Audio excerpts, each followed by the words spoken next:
Тағы да сәлем достар, болып жатқан тип данлық туралы айтатын боламыз. Енді тип данлық сіздер барлықтарыңыз білетін шығарсыздар. Егер бұрын программирование өткен болсаңыздар, ол int, ол string, ол char, ол boolean, ол double, да? Енді көптеген тағы да айта берсе болады, бірақ по умолчанию, яғни питонда stringті қолданады. Мысалы қараңыздар.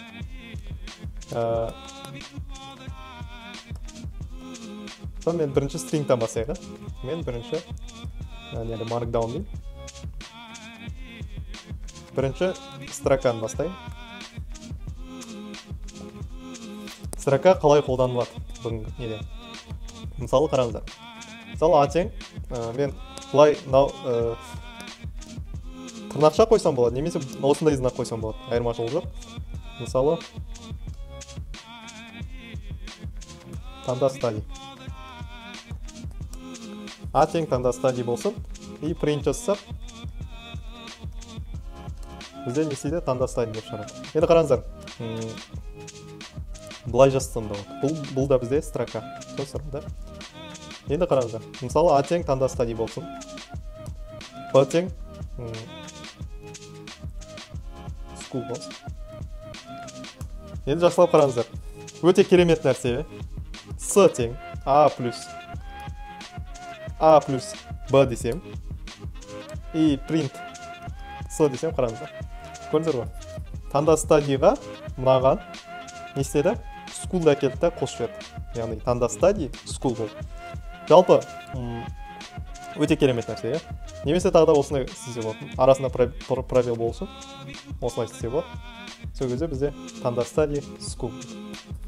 Өте керемет нәрсе. Сіздер мысалы басқа программалық тілдерде бұлай қоссаңыздар, сіздерге бір функцияны қолдану керек болады, немесе бір циклды қолдану керек болады. Цикл туралы кейін айтатын боламыз. Өте керемет нәрсе. Жалпы енді мынандай бар. Мысалы сізде осылай болсын. А тең 3 болсын, я? Мен Б дейін, Б тең str А десем. Менде Б-ны не істеді? Мен қараңыздар, str деген string деген сөз. А-ны асан ғой, сонда Б-ға айналдырып берді. Б бізде уже string болды. Енді қараңыздар, B.class десем. Ой, кешіріңіздер, B-class type десем, B.type, яғни типін тексерем.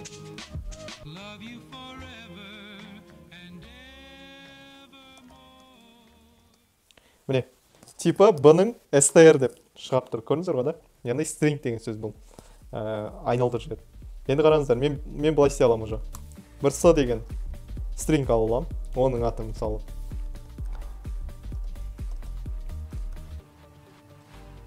Кира болсын. Немен бейтейін? С тең, Д тең, С плюс Б дейм. Қалай ойлайсыздар, қазір бір нәрсе шығара ма? Иә, шығарады. Мысалы, Д-ны шығарайын.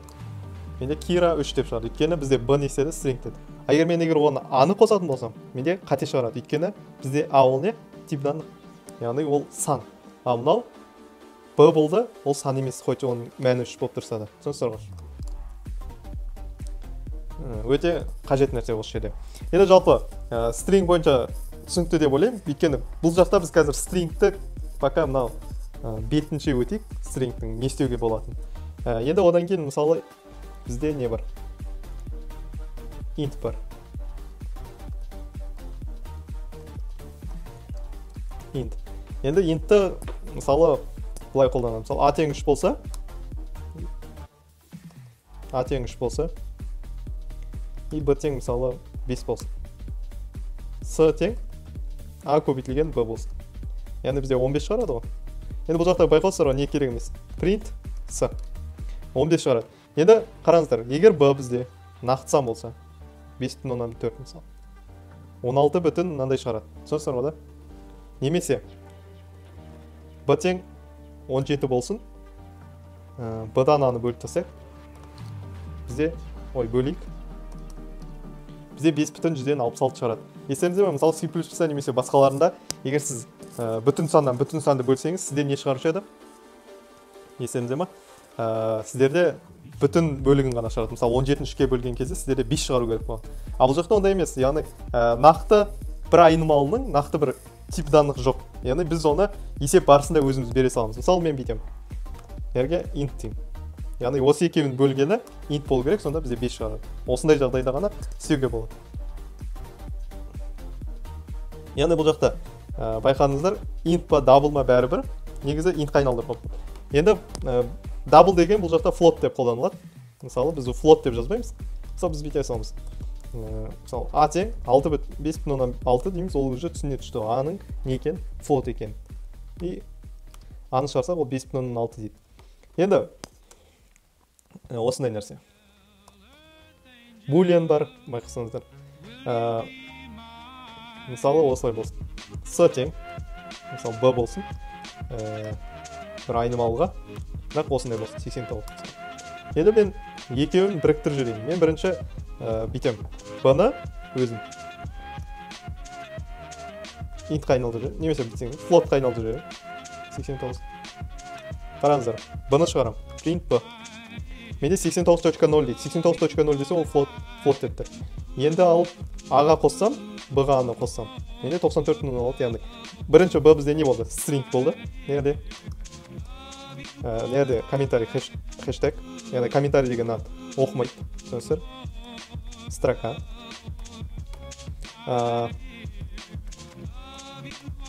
Мынау бізде не? Floatқа айналдырып жүреді. Яғни нақты санға айналдырып жүреді. 89-ды. И соған A-ны қосады. A-ны қоссақ, яғни 94.06. Бұл жақта бұл жеп жеңіл, яғни бірден екінші нәрсеге өту өте жеңіл. Енді осындай нәрсе. Енді сіздерге тағы да stringтің несін бір керемет жерлігін айтып жүрмін. Мысалы b0 десең. Керемет жерін айтуды ұмытып кеттім, кешірім сұраймын. Мысалы s тең осындай болсын, иә? Мен аугат жазсам. И бүйтейік s0 дейін. Менде i деп шығарады. Осындай керемет нәрсе бар. Бұл вообще простой программирование да бар ғой негізі. C++-де де басқа Java-да да бар. Но бұл жақта кішкене қазір басқаша кейінірек айтам. Жалпы түсінікті болды деп ойлаймын. Енді Boolean-ге көшейік. Boolean-да бұл жақта нақты бір несі жоқ. Егер қолданатын болсақ мысалы.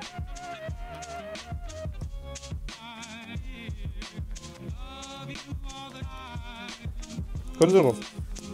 Бірді trueға айналдырды. Енді қараңыздар. 2 true болады, а 0 болса ол false болады. Яғни 0 болса false, қалған жағдайлардың бәрі не істейді? True болады. Мысалы 0 болса false, яғни Boolean-ға айналдырған. А қалған жағдайлар, қалған сандар болса true шығара береді. Осындай бір кемшілігі бар десе болады.